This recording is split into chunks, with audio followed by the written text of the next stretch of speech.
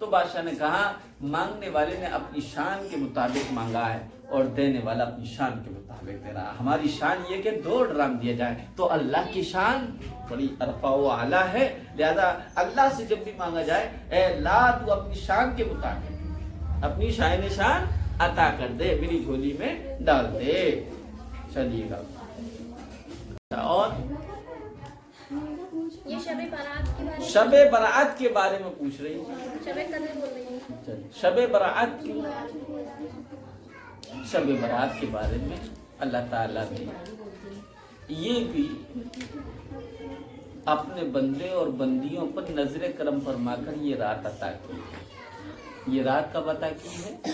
اپنے بندوں کو اور اپنی بندیوں پر اللہ نے رحمت کا معاملہ فرماتے ہوئے یہ رات دی ہے. اسے شب برات، مغفرت کی رات. کیا ہے؟ مغفرت کی رات، چھٹکارے کی رات. اللہ تعالیٰ اس رات میں بہت سارے لوگوں کو معاف فرماتا ہے، دوزخ سے آزادی عطا فرماتا ہے. لہذا گویا کہ اللہ کہتا ہے اے میرے بندوں میری بندیوں، تم دن میں 5 ٹائم میرا دربار عام لگتا ہے. ایک ہوتا عام، آپ کی کلاس ایک عام ہوتی ہے روزانہ، لیکن منڈے کی کلاس خاص ہوتی ہے نا، اس کے لیے منڈے ہی تو دن ہے، کوئی اور تو دن تو نہیں ہے. اسی طریقے سے اللہ تعالیٰ نے سال میں ایک خاص دربار لگایا اور وہ خاص دربار شب برات ہے. اس دربار کو ہم نے عام کر دیا. اکٹھے ہو گئے مسجد میں پڑھ رہے ہیں، ارے گھر پہ پڑھو، ارے وہ جو ہے قبرستان جاؤ تو ایسے جاؤ. اب بتائیے ہمارے یہاں قبرستان ہمارے مرد کب جاتے ہیں؟ رات کے ختم ہونے پہ جاتے ہیں. رات کے مغفرت کی جو رات تھی وہ تو ختم ہو چکی. اللہ کے رسول کب گئے تھے؟ رات کے اندر ہی تو گئے تھے. شب برات کی رات تھی اسی تو گئے تھے. ہمارے عمل سے ہمارے مرد کب جاتے ہیں؟ رات کے ختم ہونے پہ. بھی شہری اور صبح صادق ہو گئی ختم. اب جو ہے پتہ نہیں لوگ باغ سمجھتے نہیں ہیں. بہرحال ایک رسم بنا لیا، یعنی جو رات اللہ تعالیٰ نے خاص دی تھی اس کو عام بنا دیا، سب لوگ اکٹھے ہوئے.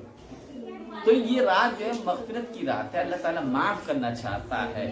یہی وجہ ہے کہ شب برات پھر سے اس کو کھول دیا، اس کو اوپن کر دیا، اس کو بتا دیا، کیونکہ مغفرت کی رات ہے، رحمت کی رات ہے. اللہ رحمت نازل فرماتا ہے نا، اور اس میں بہت سارے لوگوں کو چھٹکارا دیتا ہے. یہ رات قرآن سے ثابت ہے کہ ہاں حدیث میں اس کے شب برات کے سلسلے میں 10 20 85 حدیث ہیں، لیکن وہ سند کے اعتبار سے کمزور اور ضعیف ہے. اور محدثین کا یہ بھی اصول ہے کہ جب کوئی ضعیف حدیثیں بہت ساری سندوں کے ساتھ آ جائیں تو وہ اسٹرانگ ہو جاتی ہیں، حسن کے درجے میں آ جاتی ہیں. کس کے درجے میں؟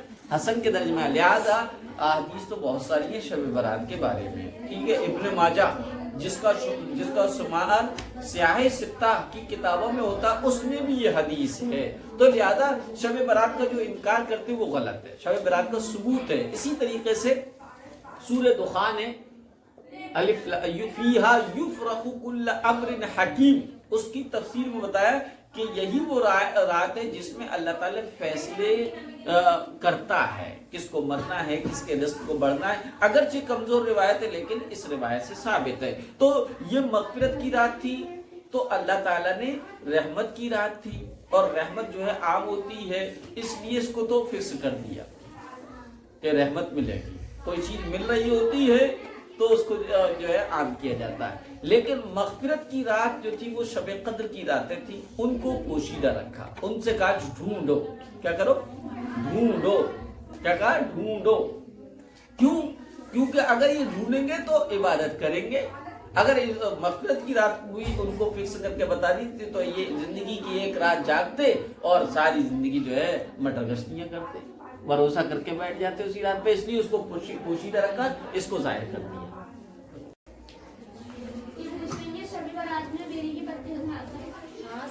شب برات میں یہ عمل خوب وائرل ہوا اور کسی نے اپنی اسٹوریوں پہ لگایا، کسی نے اسٹیٹس پہ لگایا کہ شب برات کی رات میں 7 بیری کے پتے لیے جائیں، ان کو کوٹ کر یا بنا کوٹے ہوئے پانی میں ڈال کر اس سے غسل کیا جائے تو پورے سال اس کو کوئی بیماری نہیں لگے گی. اس عمل کو کرنے میں کوئی حرج نہیں۔ امام بریلویوں کے مسلک میں احمد رضا صاحب نے اپنے معمولات میں لکھا ہے، اپنے تجربات میں لکھا ہے، غنیت الطالبین شیخ عبد القادر جیلانی رحمۃ اللہ علیہ نے بھی لکھا ہے، لہذا بالکل کیا جائے۔ لیکن کسی بھی عمل کو بتاتے وقت یہ عوام میں صراحت کرنے کی بے حد ضرورت ہوتی ہے کہ یہ عمل حدیث سے نہیں ہے بلکہ کسی بزرگ کا اپنا ذاتی تجربہ ہے۔ کیوں؟ کیونکہ آج ہماری عوام کے اندر دینی مزاج نہ ہونے کی وجہ سے، دینی اہمیت نہ ہونے کی وجہ سے نہ تو وہ غور سے سنتے ہیں اور نہ ہی ان کو حدیث اور قرآن کا فرق معلوم ہے۔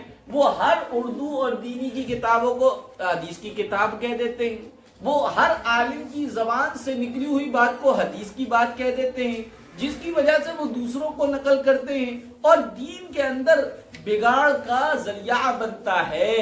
اس لیے جو ہے کسی ایسے عمل کو جو حدیث سے ثابت نہ ہو بلکہ کسی عالم کا، کسی بزرگ کا تجربے کا ہو، جسے تجربات الصالحین کہتے ہیں، بزرگان ایک دین کے تجربہ والا عمل کہتے ہیں، اس پر عمل کرنا جائز اور درست ہے، لیکن اس کو بتاتے وقت یہ کہنا ضروری ہے اور اس کو لازمی اور ضروری نہ سمجھا جائے، صحیح عقیدے کے ساتھ کہ شفا دینے والی ذات اللہ کی ہے، میں بیری کے پتوں سے نہا بھی لوں پھر بھی اگر مجھے بیماری لگ جائے گی تو اللہ کے حکم سے لگے گی اور نہیں لگے گی تو اللہ ہی کے حکم سے لگے گی، نہیں لگے گی۔ یہ یقین کے ساتھ کسی بھی بزرگان دین کے تجربات پر عمل کیا جا سکتا ہے، لیکن اس کے ساتھ وہ معاملہ کیا جائے عشاء چھوڑ دی، شب برات میں کیا چھوڑ دی؟ عشاء چھوڑ دی، فرض تھی، اماں سے اماں کی دعائیں لینے چھوڑ دی، ان کو ستا رہا ہے اور بیری کے پتوں سے جو ہے غسل کر رہا ہے، تو گویا کہ اس نے شریعت کے نظام کو ہی بدل دیا۔ شریعت یہ کہتی ہے جو چیز ضروری ہے اس کو ضروری کی کیٹیگری میں رکھو، جو چیز بہتر ہے اس کو بہتر کے کیٹیگری میں رکھو۔ اب بیری کے پتوں کا معاملہ ایسا ہوگا، لوگ ایک دوسرے کو میسج کر رہے تھے، واجب سے بڑھ کر جو ہے اس کے ساتھ معاملہ ہوا، اور دوسرا کیا، اس کو لوگ حدیث کا عمل سمجھ رہے ہیں، اللہ کے رسول کا عمل سمجھ رہے ہیں، حالانکہ یہ اللہ کے رسول کا عمل نہیں ہے۔ دیکھو لوگ کتنے دین سے دور ہیں۔ میں نے ایک دن لطیفے کے طور پر، قربانی کے دن چل رہے تھے، قربانی کا مہینہ آنے والا تھا، تو میں نے ایک لطیفے کے طور پر میں نے بتایا، ایک حاجی صاحب تھے، انہوں نے قریب 50 لاکھ روپے کا یا 50,000 روپے کا بکرا قربان کیا قربانی۔ جب وہ سوئے تو سوتے ہوئے میں وہ دیکھ رہے ہیں جنت، اپنے آپ کو کس میں دیکھ رہے ہیں؟ جنت میں، اور جنت میں وہ اپنے پڑوسیوں کے، اپنے ملنے والوں کے سب کے بکرے دیکھ رہے ہیں، وہ ٹہل رہا ہے، کوئی کسی کو سینگ مار رہا ہے، کوئی اڑ رہا ہے، کوئی پھاند رہا ہے، سب کو دیکھ رہا ہے۔ ان کا بکرا ایک طرف کونے میں بیمار سا بنا ہوا بیٹھا ہوا ہے۔ تو ان حاجی صاحب نے کہا، بھیا تو میں بہت مہنگا خرید کے لے کر آئے، بیٹھا ہوا کیوں ہے؟ تو اس بکرے نے کہا، حاجی جی میں اس لیے بیٹھا ہوں کیونکہ چل نہیں سکتا۔ کیوں نہیں چل سکتا تو کہ وہ ایک ران تو اب تک آپ کی فریج میں موجود ہے نا، اس لیے میں چل نہیں سکتا۔ تو یہ لطیفہ تھا، یہ لطیفہ میں نے بیان کیا۔ ہمارے یہاں کے پارشد صاحب نے دوسری جگہ یہ کہہ کر بیان کیا کہ مفتی صاحب نے حدیث میں بیان کیا۔ جب میرے پاس بات پہنچی تو میں نے کہا، ممبر پہ کھڑے ہو کر کہا، میں نے کہا وہ حدیث نہیں تھی، قربانی کا گوشت جب تک چاہو رکھ کے کھاؤ، کوئی حرج کی بات نہیں ہے، لیکن جو میں بات بتا رہا ہوں وہ ایک لطیفہ تھا، ایک مزاحیہ بات تھی۔ لیکن تو یہ مزاج ہے لوگوں کا کہ ہر عالم کی زبان سے سنی ہوئی بات جو ہے وہ ان کو حدیث نظر آتی ہے، اس لیے بہت احتیاط کرنا چاہیے۔ علماء دیوبند کی طرف سے بیری کے پتے، اسی طرح کے کوئی جو نماز شب برات کی مختلف ہے، ان کی کاٹ کتنی تیزی کے ساتھ ہوتا ہے معلوم ہے؟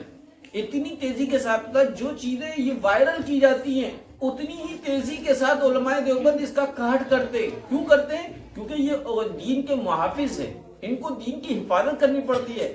اگر یہ کاٹ نہ کریں تو لوگ دین کا ستیہ ناسی کر دیں۔ ادھر سے برابر جو ہے مباح کام کو فرض کے درجے میں رکھا جاتا ہے، جائز کام کو فرض سے زیادہ اہمیت دی جاتی ہے۔ علماء دیوبند کا ایک مزاج ہے بھائی ٹھیک ہے کر لو، لیکن فرض کو فرض کے درجے میں، مباح کو مباح کے درجے میں، مستحب کو مستحب کے درجے میں۔ جس دن آپ نے شریعت کا یہ مزاج پہچان لیا، آپ یہ ساری خرافات سمجھ جائیں گے۔